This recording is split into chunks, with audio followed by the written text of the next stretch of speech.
programs to upgrade most of its water infrastructure, which consists of old leaking pipes, clogged water systems, lack of master meters, leaking water tanks leading to excess water loss above the allowable 25%. Already in the pipeline and procured is works on Mulima Dam, a 1984 dam, and Bumbuni Market and environs in another FLOCA program. Attached in Appendix 6 is an extended distribution program for Mulima by the county government of Makueni, which entails the following: desilting the earth dam, construction of water treatment unit, pumping system, rising main, pipeline rehabilitation, and this one is a complete removal, storage tank installation, rehabilitation, and will be connected to the existing pipeline, and the project through FLOCA will be catering for solarization, extension line, rehabilitation of the existing line. We have attached that in Appendix 2A. Members? When you see lost revenue and water which is unaccounted for, and when the government talks of leaky pipes, how do you reconcile that so that to know that the water was not stolen or was not tapped by people who just took it without paying revenue to the county? Governor, go and have a serious meeting with your MDs. When it comes to the issue of non-revenue water, if we don't see a proper engagement with that question, then we don't take the MD seriously.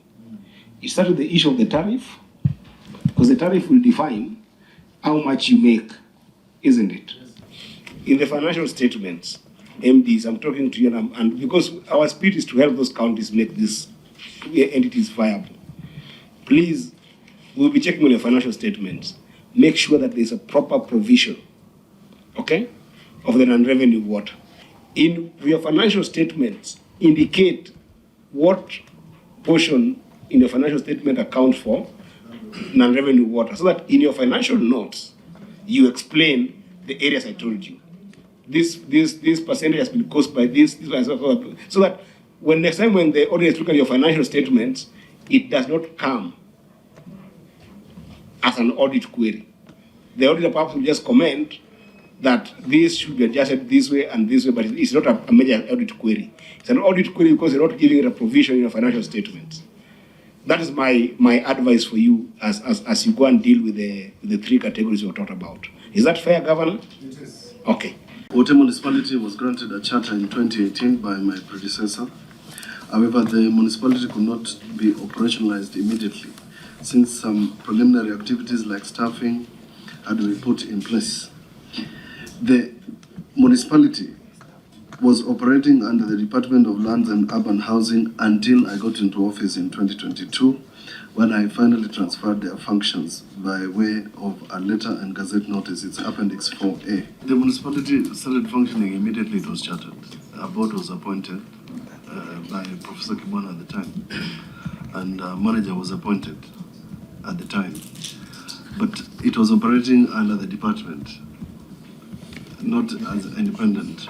And so what I found was a very untidy situation where they had not been given the autonomy they deserve. And therefore, in fact, in a discussion we have had even with the ministry, our intention is to ensure that even the municipalities collect revenue, because that is the only way to build its asset base and books.